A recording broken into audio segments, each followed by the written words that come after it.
Welcome to easy cooking and vlogs. இன்றைக்கி நம்ம cream cake எப்படி பேக்கரியில் செய்கிற மாதிரியே வீட்டில் செய்கிறதுன்னு பார்க்கலாம் வாங்க. நான் அதுக்கு செரி பழம் ஒரு 10 செரி பழம் எடுத்திருக்கேன் ஃப்ரெண்ட்ஸ். அப்புறம் ட்ரூட்டி ஃப்ரூட்டி எனக்கு ரெட் கலர் தான் கிடச்சிச்சு, அதனால் நான் ரெட் கலர் மட்டும் எடுத்துருக்கிறேன். அதில் நான் 2 டீஸ்பூன் எடுத்துக்கிட்டேன். அதுக்கப்புறம் வாசனைக்காக ஏலக்காய் தூள் எடுத்துக்கிட்டேன். தூள் மட்டும் எடுத்துக்கிட்டேன், தொல்லி ஸ்கிப் பண்ணிவிட்டேன். நான் உங்களுக்கு வேணும்னா ஆட் பண்ணிக்கோங்க. நான் 1/2 கிலோ ரவை எடுத்துக்கிட்டேன் ஃப்ரெண்ட்ஸ். சுகர் 250 கிராம் எடுத்துக்கிட்டேன், அதில் பாதி. அதுக்கப்புறமா தயிர் 50 ml எடுத்துக்கிட்டேன். வாசனைக்காக நான் நெய் எடுத்துக்கிட்டேன் ஃப்ரெண்ட்ஸ். உங்களுக்கு நெய் வேணும்னா எடுத்துக்கோங்க, வேணும்னா ஸ்கிப் பண்ணிக்கோங்க. அப்புறம் பேக்கிங் பவுடர்ன்ட்டு நம்மளுக்கு பேக்கெட்டில் கிடைக்கும், அது எடுத்துக்கிட்டேன் ஃப்ரெண்ட்ஸ். அப்புறமா ஈனோ எடுத்துக்கிட்டேன். இது கிடைக்கல அப்படிங்கிறப்ப ஈனோன்னு கூட நீங்கள் எடுத்துக்கலாம், நான் ரெண்டுமே எடுத்துக்கிட்டேன். பால் 1 லிட்டர் எடுத்துக்கிட்டேன் ஃப்ரெண்ட்ஸ். பாலில் தான் முழுசாக இந்த கேக் செய்ய போகிறோம், ஸோ பால் எடுத்துக்கோங்க. அப்புறம் ஆயில் எடுத்துக்கிட்டேன். இப்போ நம்ம ரவையையும் சுகரையும் நல்லா மிக்சியில் போட்டு நல்லா சாஃப்டாக அரைச்சிக்கோங்க. கொஞ்சம் திரி தான் இருக்குது, ரவை ஃபுல்லாக அரைபடாது. நம்ம அந்த கட்டி இல்லாமல் இருக்கணும் அப்படிங்கிறதுக்காக சல்லடை வச்சு நல்லா சலித்து எடுத்துக்கோங்க. அதுக்கப்புறமா பேக்கிங் பவுடரை இதில் நான் ஆட் பண்ணிக்கிறேன். பேக்கிங் பவுடர் ஆட் பண்ண வேட்டி ஈனோவை இது கூடயே ஆட் பண்ணிக்கிறேன். நல்லா ஸ்ப்ரெட் பண்ணி எல்லா இடத்துலையும் ஈவனாக இருக்கிற மாதிரி போட்டுக்கோங்க. அதுக்கப்புறமா வாசனைக்காக ஏலக்காய் தூள் சொன்னேன்ல, அதையும் இது கூடயே ஆட் பண்ணிக்கிறேன். எல்லாத்தையும் சேர்த்து ஒட்டுக்கா கிளறி விட்டுக்கோங்க. எல்லாம் ஈவனாக கலந்த வேட்டி கொஞ்சம் கொஞ்சமாக மில்க் ஆட் பண்ணி நல்லா கலக்கி விட்டுக்கோங்க. கட்டி எதுவும் இருக்கக்கூடாது. அதுக்கப்புறம் தயிரையும் ஆட் பண்ணி இந்த மாதிரி நல்லா கலக்கிக்கிறேன் ஃப்ரெண்ட்ஸ். ஒன் சைடாகவே கலக்குங்க. லாஸ்ட்டாக ஆயில் ஆட் பண்ணி அதே மாதிரியே கலக்கிக்கோங்க. எல்லா இடத்துலையும் பரவுற மாதிரி எப்பயுமே கலக்கிக்கணும் ஃப்ரெண்ட்ஸ். அவ்வளோதாங்க ஃப்ரெண்ட்ஸ், நம்மளுடைய கேக்கு மாவு ரெடி ஆகிடுச்சு. இப்போ இதை மூடி வைக்கலாம். நம்மளுக்கு அந்த சுகர் கொஞ்சம் எடுத்து கொடுக்கணும் அப்படிங்கிறதுக்கு கொஞ்சம் சால்ட் ஆட் பண்ணுறேன் நான். இப்போ மூடி வைங்க. 1/2 hour கழித்து நம்ம ஓப்பன் பண்ணி பார்க்கலாம் ஃப்ரெண்ட்ஸ். அவ்வளோதாங்க ஃப்ரெண்ட்ஸ், நம்மளுடைய மாவு கேக்கு மாவு ரெடி ஆகிடுச்சு. ஒன்ஸ் கலக்கி விட்டுக்கோங்க.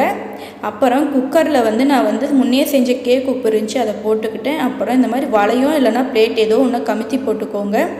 அப்புறம் நீங்கள் வைக்கக்கூடிய அந்த பாத்திரத்தில் ஃபுல்லாக ஆயில் தேய்ச்சிக்கோங்க. அதுக்கப்புறம் இந்த நம்ம கதக்கி வச்சுருந்த அந்த மாவு அதில் ஊற்றி குக்கரில் லெட் எதுவும் போடாமல் அப்படியே சும்மா மூடி வச்சுடுங்க. அரைக்குள்ளார நம்ம க்ரீம் ரெடி பண்ணலாம். நான் 1/2 கிலோ சுகர் எடுத்துக்கிட்டேன். அப்புறம் மைதா மாவு 250 கிராம் எடுத்துக்கிட்டேன்.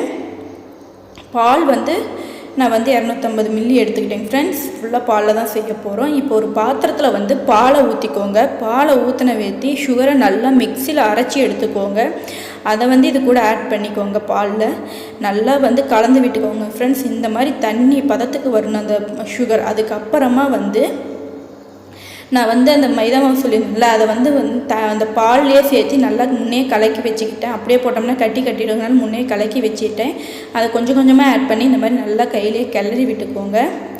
அதுக்கப்புறமா எல்லாம் ஈவன் படுத்திட்டு அடுப்பில் சிம்மில் வச்சுட்டு அடுப்பை நல்லா கிளக்கிக்கோங்க. இந்த பதத்துக்கு வரணும். நீங்கள் பிளெண்டர் இருந்தால் பிளெண்டர் கூட யூஸ் பண்ணிக்கலாம், அப்படி இல்லைன்னா அந்த மாதிரி யூஸ் பண்ணிக்கோங்க. அவ்வளோதான் ஃப்ரெண்ட்ஸ், நம்ம கேக்கு ரெடி ஆகிடுச்சு. இது கேக்கோட அடிப்பார்ட்டு இதை நான் தனியாக கட் பண்ணி எடுத்துக்கிறேன். இது நம்மளுக்கு தேவையில்லை. அதுக்கப்புறமா கேக் அப்படியே நான் கமுத்தி போடுறேன். கேக்கோட மேல் பார்ட்டையும் அதே மாதிரியே நம்ம கட் பண்ணி எடுத்துக்கணும். பாருங்கள் ஃப்ரெண்ட்ஸ், எவ்வளோ சூப்பராக நம்மளுடைய பேக்கரியில் இருக்கிற மாதிரியே கேக் இருக்குன்ட்டு. நான் இப்போ மேல் பார்ட்டையும் கட் பண்ணி எடுத்துட்டேன் ஃப்ரெண்ட்ஸ். அப்புறம் சென்டர் பார்ட்டை கொஞ்சமாக கட் பண்ணி எடுத்துக்கிட்டேன். இப்போ பாருங்கள் 2 பீஸாக நம்மளுக்கு வந்துடுச்சு. இப்போ இந்த பீஸில் ஃபுல்லாக நான் க்ரீம் கலக்க போகிறேன். இந்த மாதிரி க்ரீம் எல்லா இடத்தையும் ஸ்ப்ரெட் ஆகிற மாதிரி நல்லா போட்டுக்கோங்க. நீங்கள் கத்தி இல்லைன்னா உங்களுக்கு ஒரே மாதிரி ஸ்ப்ரெட் பண்ணுற மாதிரி என்ன திங்ஸ் இருக்கோ அதை எடுத்து நல்லா ஈவனாக எல்லா இடத்துலையும் ஸ்ப்ரெட் ஆகிற மாதிரி கலந்து விட்டுக்கோங்க. இது கேக்கோட மேல் பார்ட்டு ஃப்ரெண்ட்ஸ், இதான் மேலே இருக்கும். ஸோ அதுலேயும் இந்த மாதிரி க்ரீமை கலக்கிக்கோங்க. அந்த மேல் பார்ட்டை இப்போ அடிப்பாட்டோடு ஜாயின் பண்ணிக்கோங்க. அப்புறமா நான் ஃப்ளேவருக்காக டெக்கரேஷனுக்காக நான் இது சாக்லேட்டை கீசி விட்டுக்கிட்டேன். அதுக்கப்புறம் ட்ரூட்டி ஃப்ரூட்டியும் அது மேலேயே ஆட் பண்ணிக்கிட்டேன் ஃப்ரெண்ட்ஸ். அப்புறமா செரி பழத்தை சென்டரில் வச்சுக்கிட்டேன். சுற்றி நான் செரி பழம் ஆட் பண்ணிக்கிட்டேன். நான் நேம் எழுதலை, சும்மா செரி பழத்தை வச்சு சாக்லேட் ஃப்ளேவரை சாக்லேட்டை நல்லா சீவி விட்டுக்கிட்டு அதுக்கப்புறம் செரி பழத்தையும் சீவி விட்டேன். அவ்வளோதான் ஃப்ரெண்ட்ஸ், நம்மளுடைய சுவையான கேக் ரெடி ஆகிடுச்சு. நம்மளுடைய சேனல் பிடிச்சிருந்தால் சப்ஸ்கிரைப் பண்ணுங்கள். மறக்காமல் பெல் ஐக்கானையும் கிளிக் பண்ணுங்கள்.